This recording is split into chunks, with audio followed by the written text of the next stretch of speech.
I just finished complaining to a colleague about work, and now I'm at a loss for ideas on a proposal. After listening to my family's troubles, even simple decisions are becoming hesitant. You may not realize that this sudden slowdown isn't fatigue, but rather the cognitive damage caused by an emotional virus. Research has shown that the cognitive damage caused by 1 hour of exposure to negative people requires 3 hours of solitude to fully recover. And its destructive power is comparable to staying up all night for 48 hours straight. Protecting cognitive capital is far more important than we realize. Our brain is like a high-end computer, and its cognitive resources, attention, judgment, and creativity, are its memory. Negative interactions may seem like just chat, but in reality, they are like viruses running in the background, hogging memory and causing core functions to lag. Findings from neuroscience and workplace research reveal the harsh truth about this depletion. Cognitive ability declines immediately after listening to complaints for 20 minutes. Participants' success rate in solving difficult problems dropped by 32%, and their creativity scores decreased by 27%, equivalent to a temporary 13% drop in IQ. Long-lasting damage. The distracted attention and slowed thinking caused by negative emotions take a full 3 hours to fully recover. Long-term development is hindered. Employees who frequently work with complaining colleagues are promoted 2.4 years slower than the average person. This isn't due to a lack of ability, but rather to cognitive resources being consumed by negativity day after day, leaving them unable to focus on growth.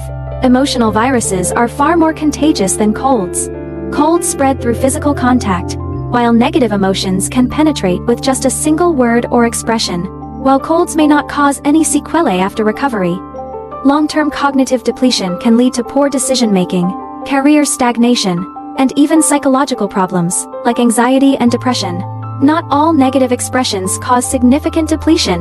The true cognitive killers are often people with specific behavioral patterns. They continually exploit others' emotions and cognitive resources by repeating and reinforcing negative information. They fall into 3 main categories. The eternal victim. They blame all misfortunes on external factors, refuse to reflect or change, and repeatedly ask, "Why? Is it always me who's unlucky?" They scorn solutions. This can lead to feelings of inexplicable depression and powerlessness, and a gradual suspicion that the world is inherently unfair. The disaster prophet. They exaggerate minor risks, creating anxiety with imagined disasters. They often dismiss everything with statements like something big is bound to happen or it's impossible, spreading panic. This can lead to overly conservative decision-making, fear of the future, and a reluctance to explore new opportunities. The emotional vampire. They use the guise of confiding to actually demand, frequently asking for analysis help, but never accepting their advice. Relying solely on others for emotional comfort. This can lead to conflicting feelings of both boredom and guilt, a desire to escape, but a fear of being accused of being indifferent. The common trait among these people is that they only spew out emotional garbage, without taking responsibility for solutions. Ultimately, turning the listener into an emotional trash can and draining their own cognitive energy. True experts understand that safeguarding one's cognitive state isn't about being indifferent, but rather about taking responsibility for one's core resources. Just like investment tycoon Zhang Ying, who hangs a warning sign in his office that reads, "Negative topics, please make an appointment, limit each to 15 minutes. He understands that maintaining clear judgment is his greatest responsibility to investors. Ordinary people can also isolate themselves from emotional viruses through 3 lines of defense. 1. Physical isolation. Proactively cut off the source of negativity. Spatial isolation. If a colleague is constantly complaining at their desk, excuse yourself by saying, "I'm going to the meeting room to look up information," or get a glass of water. If a family member repeatedly brings up negative topics, suggest change the subject to something lighter. Or "I'm afraid I'll affect your mood." Relationship screening. For those who consistently output negativity and refuse to change, appropriately reduce contact, not severing the relationship, but establishing a safe distance, such as changing from daily meetings to once a week. 2. Time boxing. Setting a ceiling for negative communication. The destructive power of negative emotions increases exponentially over time. Setting a time limit for negative conversations can effectively control friction.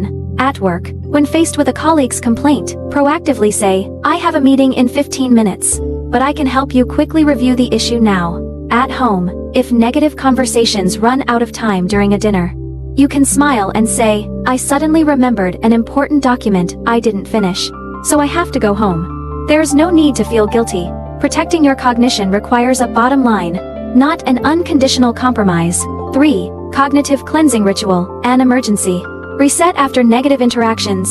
If you've accidentally been caught up in a negative interaction, you can quickly clear your brain of emotional waste through a routine. Psychologists recommend this immediate cleansing method. 1. Physiological activation. Wash your face with cold water, stimulates the parasympathetic nervous system, and quickly calms emotions. 2. Focus shift. Recite mindfulness phrases for 10 minutes.